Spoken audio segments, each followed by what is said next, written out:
বিশ্বের শ্রেষ্ঠ ভূতের গল্প এই বই থেকে পরপর কতগুলো গল্প পড়ছি। এখনকার গল্পের শিরোনাম ট্রেনের কামরায়, লেখক লর্ড হ্যালিফ্যাক্স। এই কাহিনীতে উল্লেখিত কর্নেল ইউয়ার্ট হলেন খুব সম্ভবত লর্ড হ্যালিফ্যাক্সের পুরনো বন্ধু মিস্টার এইচ.বি. ইউয়ার্টের কাকা। বন্ধুর কাছ থেকে হ্যালিফ্যাক্সের কাহিনী শুনেছিলেন, আর বন্ধু শুনেছিল তার কাকার কাছ থেকে। কর্নেল ইউয়ার্ট হলেন সামরিক বিভাগের একজন পদস্থ কর্মচারী। ট্রেনে করে তিনি যাচ্ছিলেন লন্ডনে সরকারি কাজে। এক্সপ্রেস ট্রেন, কাজেই সব স্টেশনে থামছিল না গাড়িখানা। ছোটোখাটো স্টেশনগুলোকে যেন কুর্নিশ করবার কোনো প্রয়োজন নেই।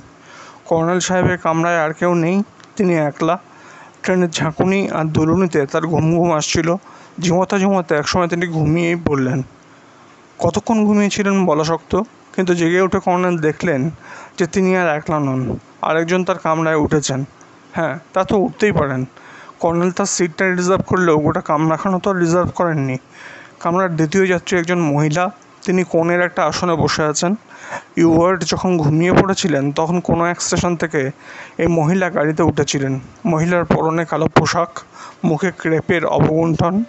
নিশ্চয়ই নিঃশব্দে কামরায় ঢুকেছিলেন উনি। কাজেই ওর আগমনে কর্নেল সাহেবের পাতলা ঘুমও ভাঙেনি। কর্নেলের গায়ে কোট বা পায়ে বুট ছিল না। একজন ভদ্রমহিলার সামনে এরকম অসম্পূর্ণ পোশাক পরিচ্ছদ পরে থাকবার জন্য তিনি লজ্জিত হলেন। ঠিক করলেন এই জন্য তিনি ভদ্রমহিলার কাছে ক্ষমা চাইবেন। ওর দিকে তাকিয়ে কর্নেল বললেন, মাফ করবেন, আপনি কখন এসেছেন তা ঠিক বুঝতে পারিনি।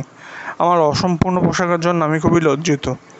ভদ্রমহিলা কোনো উত্তর দিলেন না, এমনকি ফিরেও তাকালেন না কর্নেলের দিকে।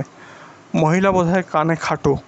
একথা ভেবে কর্নেল নিজের আসন ছেড়ে মহিলার বিপরীত দিকের আসনে বসলেন। তার দিকে তাকিয়ে তিনি দ্বিতীয়বার ক্ষমা চাইলেন, কিন্তু মহিলা কোনো উচ্চবাচ্য করলেন না। এমনকি তিনি যে কর্নেলের কথা শুনেছেন তার ভাবভঙ্গিতে এটাও প্রকাশ পেল না। ভদ্রমহিলা তারা নিশ্চয়ই বদ্ধ কালা। কর্নেল সাহেব আর কথা বাড়ালেন না। বাড়িয়েই লাভই বা কী, নিজের আসনে ফিরে এলেন তিনি। ভদ্রমহিলার অদ্ভুত আচরণের কথা চিন্তা করতে লাগলেন তিনি। আচ্ছা, ধরে নেওয়া যাক উনি কর্নেলের কথা শুনতে পাননি, কিন্তু একজন ভদ্রলোক যে সামনে এসে বসলো তাও কি দেখতে পাননি উনি? তবে কি উনি শুধু কালা নন, অন্ধও? কিন্তু তাই বা কেমন করে হবে? একজন কালা আর অন্ধ মহিলা কি চলাফেরা করতে পারেন? তার আত্মীয় স্বজনরাই বা তাকে একলা ছাড়বেন কেন? ভাবনা চিন্তা করেও এসব প্রশ্নের উত্তর খুঁজে পেলেন না কর্নেল সাহেব। হঠাৎ একটা প্রচণ্ড শব্দে কানে তালা লাগলো। কামরাখানা কাত হয়ে পড়ল একপাশে। কলিশন, অন্য ট্রেনের সঙ্গে ধাক্কা লেগেছে এই ট্রেনের। বগিগুলো বোধহয় লাইনচ্যুত হলো। সৌভাগ্যক্রমে কর্নেল ইউয়ার্ট একটু আহত হলেন না। এক লাফ দিয়ে তিনি কামরা থেকে বাইরে বেরিয়ে এলেন। তিনি সমর বিভাগের মানুষ, তার কর্তব্যবোধ জেগে উঠল। অবস্থাটা দেখতে হবে কারো সাহায্যের প্রয়োজন আছে কিনা, তিনি কাউকে সাহায্য করতে পারেন কিনা। না, কলিশনটা খুব বড় রকমের নয়। কিছু লোক আহত হলেও মারা বোধহয় কেউই যায়নি। গার্ড সাহেব এবং ড্রাইভার শঙ্কিত যাত্রীদের আশ্বস্ত করবার চেষ্টা করছেন। তারা ইতিমধ্যে এই অবস্থাটা আয়ত্তের মধ্যে এনে ফেলেছেন। অদূরে একটা সিগন্যাল পোস্ট দেখা যাচ্ছে, কাজেই বোঝা যাচ্ছে সামনে একটা স্টেশন রয়েছে, সেখান থেকেও সাহায্য আসতে দেরি হবে না। কর্নেলের মনে পড়ল তার কামরার মহিলার কথা। ট্রেন কলিশনের ফলে তার চিন্তাটা অন্যদিকে চলে গিয়েছিল। মহিলার কথা মনেই ছিল না। এবার প্রাথমিক ধাক্কাটা কেটে যাওয়ার পরে সহযাত্রিণী মহিলার কথা মনে এলো।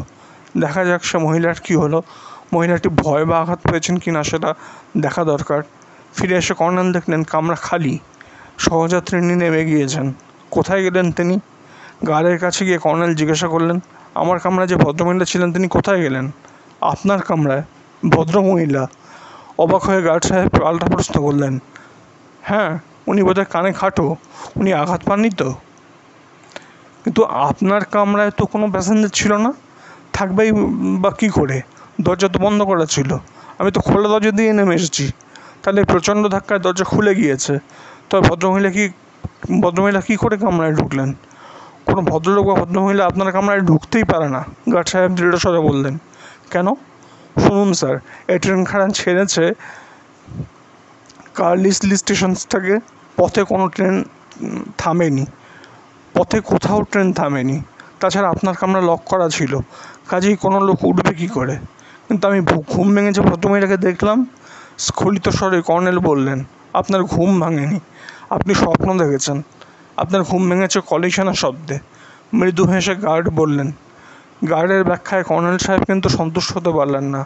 তার মন বলতে লাগলো তিনি যা দেখেছেন তা স্বপ্ন নয়, সত্যি।